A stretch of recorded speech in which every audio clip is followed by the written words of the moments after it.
ꯇꯣꯉꯥꯟ-ꯇꯣꯉꯥꯟꯕ ꯄꯥꯎꯆꯦꯁꯤꯡ ꯑꯃꯗꯤ social ꯃꯤꯗꯤꯌꯥꯗꯒꯤ ꯂꯧꯈꯠꯆꯕ ꯄꯥꯎꯁꯤꯡꯒꯤ update ꯄꯤꯖꯔꯤ꯫ ꯑꯍꯥꯟꯕꯗ ꯃꯔꯨꯑꯣꯏꯕ ꯄꯥꯎ ꯕꯔꯃꯥꯒꯤ ꯇꯥꯟꯁꯤꯟ ꯚꯤꯂꯦꯖ ꯇꯥꯅꯤꯊꯔꯤ ꯔꯤꯖꯟꯗ ꯂꯩꯕ ꯔꯦꯕꯦꯜ ꯒ꯭ꯔꯨꯞꯀꯤ ꯂꯥꯜꯍꯧꯕꯁꯤꯡꯒꯤ ꯂꯩꯐꯝ ꯃꯤꯂꯤꯇꯔꯤ ꯑꯥꯔꯃꯤꯅ ꯑꯦꯌꯔ ꯁ꯭ꯇ꯭ꯔꯥꯏꯛ ꯇꯧꯔꯛꯄꯗ ꯔꯦꯕꯦꯜꯁꯤꯡ ꯑꯗꯨ ꯀꯣꯏꯆꯦꯟ ꯆꯦꯟꯅꯈ꯭ꯔꯦ꯫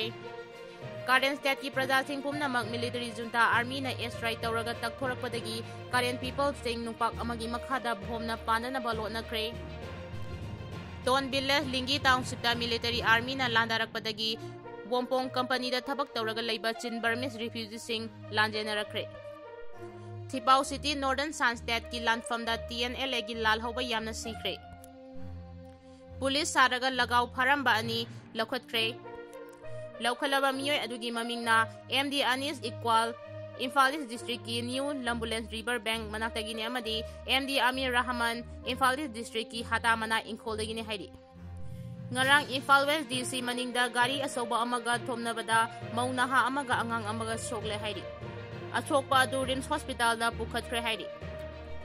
ꯄꯨꯕ ꯊꯥꯡꯕ ꯉꯝꯂꯣꯏꯗꯕ ꯁꯦꯜꯒꯤ ꯗꯤꯃꯥꯟꯁꯤꯡꯗꯒꯤ ꯅꯝꯕꯣꯜ ꯕꯖꯥꯔ ꯑꯦꯔꯤꯌꯥꯒꯤ ꯐꯥꯔꯃꯥꯁꯤꯁꯁꯤꯡ ꯃꯇꯝ ꯀꯛꯇꯅ ꯗꯨꯀꯥꯟ ꯊꯣꯡ ꯂꯣꯟꯅꯈ꯭ꯔꯦ꯫ ꯃꯈꯥ ꯇꯥꯔꯛꯄ ꯄꯥꯎꯗ ꯃꯌꯥꯏ ꯂꯝꯕꯤ ꯁꯦꯝꯕꯤꯗꯕꯒꯤ ꯃꯥꯌꯣꯛꯇ ꯃꯌꯥꯏ ꯂꯝꯕꯤ ꯑꯄꯨꯟꯕ ꯂꯨꯝꯅ ꯃꯇꯝ ꯀꯛꯇꯅ ꯕꯟ ꯇꯧꯔꯝꯕ ꯑꯗꯨ ꯗꯤ.ꯁꯤ. ꯔꯥꯖꯀꯨꯃꯥꯔꯅ ꯊꯥꯖꯕ ꯄꯤꯔꯛꯄꯗꯒꯤ ꯃꯇꯝ ꯈꯔ ꯕꯟ ꯍꯟꯗꯣꯛꯈ꯭ꯔꯦ ꯍꯥꯏꯔꯤ꯫ ꯄꯣꯠꯆꯩ ꯄꯨꯁꯤꯜꯂꯛꯄ ꯒꯥꯔꯤꯁꯤꯡꯗꯒꯤ ꯄꯨꯕ ꯊꯥꯡꯕ ꯉꯝꯗꯕ ꯏꯂꯤꯒꯦꯜ ꯇꯦꯛꯁ ꯂꯧꯔꯛꯄ ꯑꯩꯈꯣꯏꯒꯤ ꯂꯥꯏꯑꯣꯏꯈ꯭ꯔꯕ ꯏꯄꯥ-ꯏꯄꯨꯁꯤꯡꯒꯤ ꯊꯧꯅꯥ ꯂꯤꯡꯖꯦꯜ ꯃꯤꯔꯣꯜꯁꯤꯡꯅ ꯅꯤꯡꯁꯤꯡꯁꯤ꯫ ꯅꯤꯡꯉꯣꯜ ꯆꯥꯛꯀꯧꯕꯒꯤ ꯋꯥꯍꯟꯊꯣꯛ ꯂꯩꯍꯟꯁꯤ꯫ ꯍꯧꯖꯤꯛ ꯄꯥꯎ ꯁꯟꯗꯣꯛꯅ ꯄꯤꯖꯔꯤ꯫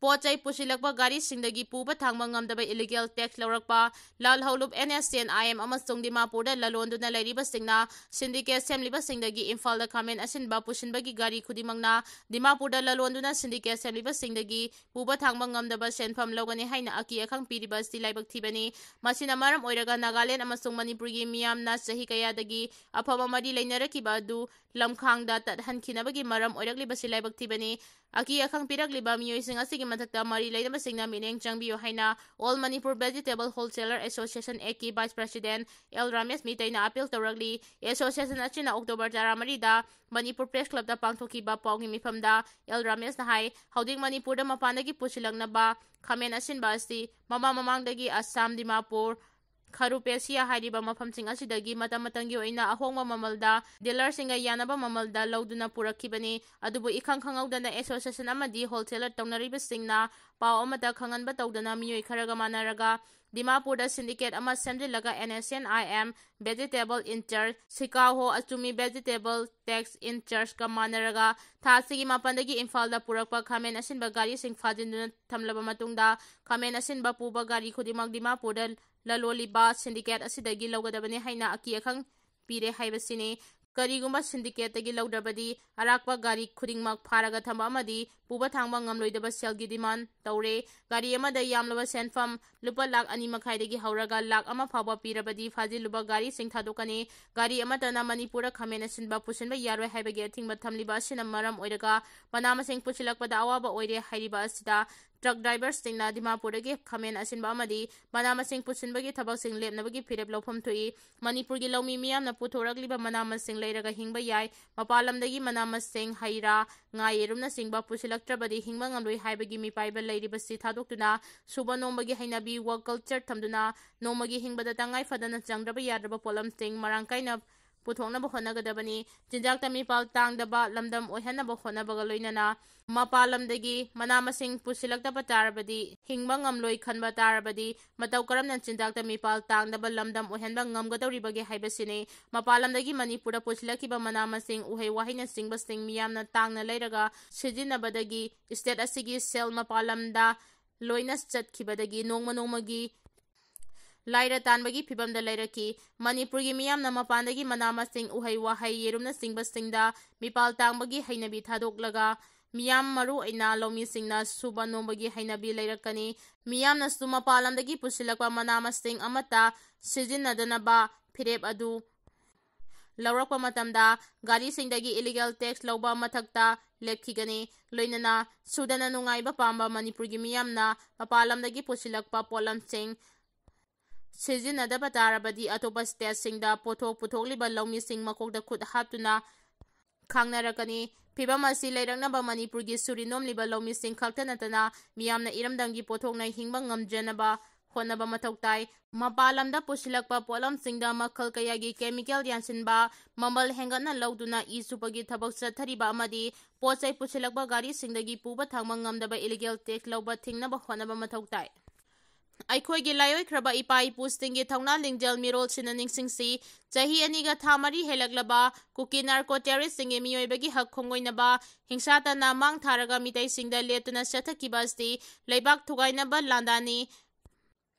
Pammi hobagi lanate haibasi Yaokhre khudingmakna wakhal taminaba matam oire chahi lising ani henbagi puari leijariba Manipuri singna ngaside mikap thoklasi Yaokhre ipa ipusingna ireibak iramdam karamna kanduna ngakna laki haibadu ngasigi mirol asina hangatna ningsingminaba yengsinba yamna makmaru oiragli ipa ipusingna ireibak iramdam ngakpa kanbana mathwaidagi henna lumna lawduna yengnabasingna chatharakiba lantheng kayada nokna thawai kathoklakhibani haibasi ngasigi mirolchina kawba yaroi Englishing ama chanipan taramapandagi Englishing amaga chamapan kuntaruk fawba chahi taret khuntakhiba Manipurgi ningthausingi mathakta chatharakiba lan aduda misimina awana kaya nangkhrabasu thongna pharaba matamdugi ipa ipusingna awasingbu maithiba piduna Yaokhre ngasigi iramdamasti kanduna lakibani Englishing ama chanipan Maudra mathoida thokiba Anglo Manipur War British singi leibak sasan adugi mayokta Yaokhre thongna pharaba ipa ipusingna thengnaduna laki loina na ingkumda lising ama chamapan marida British colonial rule gi mayokta haukiba ahanba nupil lal adu madamadugi thongna pharaba Yaokhre imasing amadi ingkumda lising ama chamapan kunthra mapanda thokiba ani suba nupil lal adusu thongna pharabi imasingna matamduda thokiba khusemgi chaktangbagi thodok adugi mayokta akanba lantheng chathaduna thawai phawba thadokuna maithiba pirakkibani loinana ngasi phawba Manipuri singna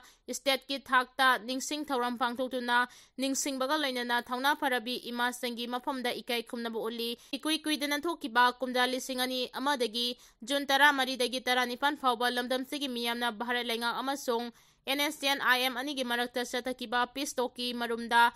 without territorial limit haiba wafam yauchilakpadagi yaningdaba fongdoktuna thongna pharaba lamdamsigi mapari 19 na thawai katuna maithiba pikhi numit asibu ngasi fawba the Great June Empowering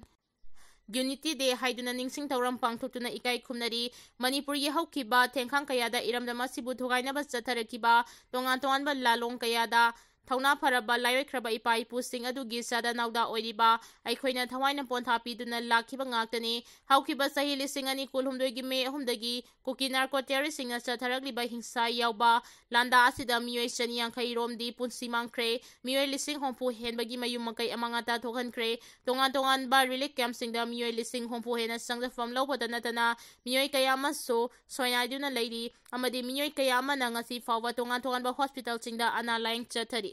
Khwaidagi thamoi sokpa oina Jiribam district ki Borobekra subdivision gi manung chana leiba Jakura Thorda pikliba angang ahum yauna nupi ahum yauna miyoi taruk tamthina hatkibagi thaudo leimakhongda leiba 57 Mountain Division da thabak subas chatkiba Laisham Kamal Babu thiba khangnana leiriba asigi wathok sing asistu kawba yaroi maramaduna hauze kuki narco terrorist singna chatharakliba landa asti lamdam asida leiriba tongan ba civil society organization sing Mahire Loop Sting Maira Paibi Loop Sting amadi Khoiraman Kaithal Pambi ma singna landa asti thengnabada amadi maithiba pinaba khonabada punna mayon amada sangsinminabagi matam adu yauribani chathariba lan asi iramda Manipur asi thugaige haiba lani leibaki phammi hobagi lanade haibasi Yaokhre pumnamangna khangminaba matam oire ngasi maksu World Indigenous Day thoram pangthokduna lamdam asida khundaminariba yellow proof sing amatani haiba nahongna na ningsingminari haudik thoriba irang asti yellow proof sing na punna thengnaminaduna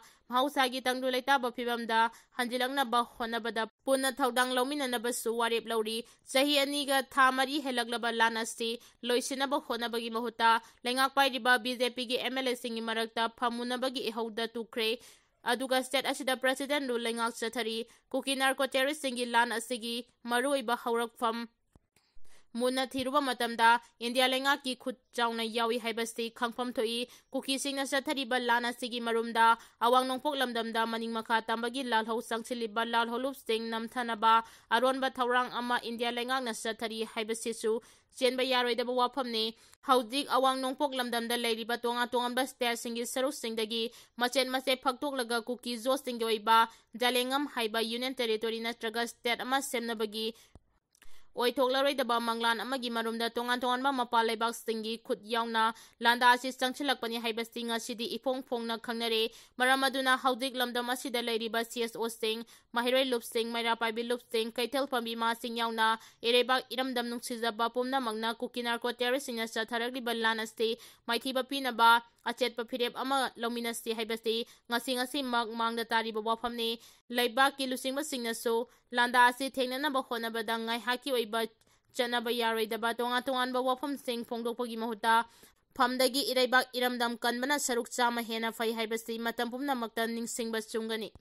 Ningol Chakobagi Wahantok Lehansi, Manipuri Kwaidagi Sauba Kumhai Singi Manungda, Hiangagi Nini Panba Ningol Chakobagi Thoram Chisu Amani, Kumhayasi Malemda Laiba Mite Singna Sahi Amagi Manungda, Sungsoi Choidana Pangtung Naba Thoram Ama Oiri Haibasti, Ngasigi Mitegi Kunaina Khngna Duna Lady, Hiangagi Nini Panba Ningol Chakobagi Thoram Ashida, Malemda Laiba Mite Ningol Singi Kwaidagi Nungaijaba, Chahi Amada Thokpa Thoram Asi, Matam Amada Haibadi, Manipuri Ningthau, Chandrakirti gi matamdagi haudokkhibagi mitegi puari gi oiba tangkak ama panba tarabadi ningol na piba singbu kauraga chakobagi thauram oirambagi wari amasu leiri adubu ningthau Chandrakirti gi matamdagi pibana ningol singbu chakoba haudokhibadagi ngasi fawba mitei khunaina hiangai gi nini panbada ningol chakobagi thauram pangthokna duna lagdi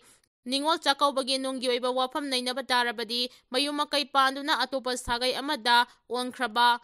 Mitai Ningol Singna, Chahi Amada Amukta Oirabastu, Nungaina Harauna Chak Chara Ama Chaminaraga, Awa Nungai Fongdok Naduna, Mabung Mapa Singa Puna Nungsi Chananan Chak Chaminabagi Thauram Asina, Mitai Kunaida, Mase Masal Manem Singagi Marakta, Hena Nungsinabagi Asetpa Mari Thamnaduna, Thamoida Machil Mapwagi Nungsinabagi Mari Chesinbagi Maru Oiba Thauram Ohenduna, Mitai Singi Oiba Top Topa, Saurba Kumhayama Oiri Haibiyai, Nakalamaromda, Fajaraba Hiangagi Nini Panba Ningol Chakobagi Thauram Asina, Manipurgi Semilonda Sauna Nakoina Nakanaba Pibagi Thauram Ama, Oinabagi Thauram Ama, Ohenba Yabagi Poram Ama Oiri Haibiyai, Madudi, Lamdamasigi Ngami Singdanatana, Iyong fi saduna imung manung puriba singdasu sahi amagi amukta thokpa thaudok asida mabung maupa oiba singna maitegi khwaidagi pamna chanaba chinjak singi manungda nga thongbagi mathel oiba maramna ningol chakauba numita songsoi choidana numit adugi sagadoriba yensang mathelgi manungda nga thongba mathel amadi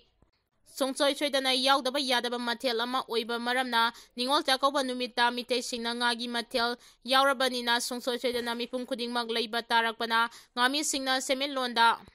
Karamakai Fagat Hanbagi Maram Oidaba Nate Haibayai, Aduga Numit Aduda Mabung Mapa Oiba Singna Mache Masel Singda Ngamdaba Pirol Sing, Maruina Ningol Singna Shetna Inaba Pirol Sing, Chak Toklaba Matungda Kudol Tama Maramna,